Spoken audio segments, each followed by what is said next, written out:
a few notes. The testing continues to go really well. At our last 4 testing events, we've had over 150 individuals show up each day, and we will continue those. We're at Tuckahoe Middle School today, and as the mayor said, we have 4 events scheduled for next week. I think as we head towards phase 1 here in the city, and the rest of the region has already waded into that recovery stage, it's really important that we talk about mask wearing. Even with phase 1 starting in the counties this past Friday, we're already hearing so many anecdotal reports about people being out and about and not wearing their masks. And that's really concerning as we all head into reopening, because what we've seen here and throughout the country is that these outbreaks can actually spread very, very quickly in settings. And as people start to re-enter into the workplace, as they start to go back into businesses, we've got to do everything we can to avoid that. So I want to remind everybody what the importance of not just mask wearing, but also the physical distancing, the hand washing, and staying at home as much as possible.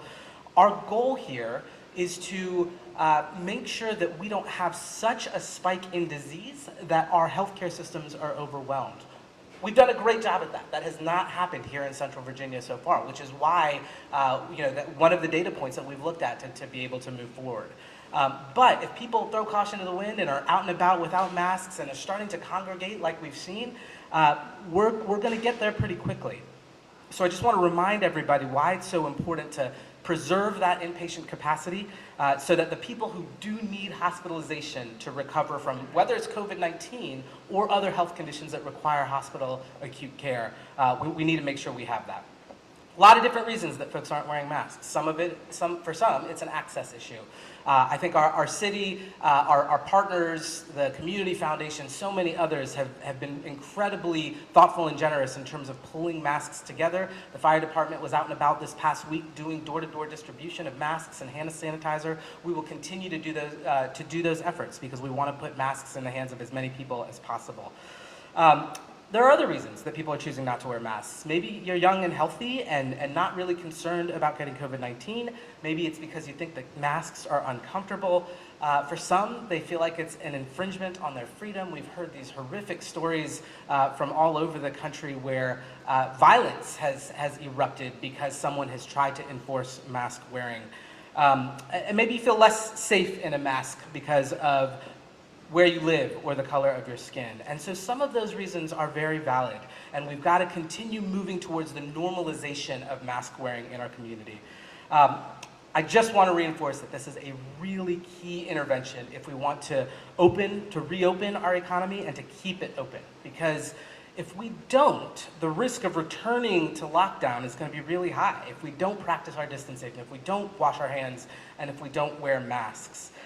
So I want to reiterate, it's going to help alleviate all kinds of social and economic challenges that have been made much worse because of this COVID-19 crisis. We need our economy to reopen because more than ever, people are facing unemployment and hunger and homelessness, mental health crises, domestic violence, child abuse. And so we all need to get on this train together because it only works if we all wear them. Remember that wearing a mask is not necessarily protecting yourself from what's out there, it's protecting others. We need everybody to be protecting others because if we're all protecting everyone else, then we're all protected. So I hope that everybody, as we start to get back out and to enter into stores and businesses and think about phase 1 here in the city, that mask wearing is a really important part of that. Some other thoughts about businesses, and I see my friend Brian Anderson here, so I'll keep this short because I know he'll have a lot more to say about this. But as businesses begin to reopen, it's going to be really incumbent on employers to think about how to keep both their employees safe and everyone else that their employees are going to come into contact with. That's going to require some new practices, some new habits. We've seen this in long-term care facilities in our work over the last couple of months, that there are new infection control practices that have had to be learned.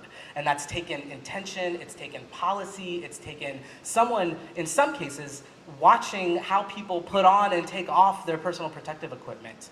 It doesn't need to be quite that extreme in the business setting, but that same level of intention and policy needs to be put in place. And so I look forward to hearing from Brian and look forward to talking more with all of you about the things that we need our employers and our business community to do to contribute to the safety of everyone.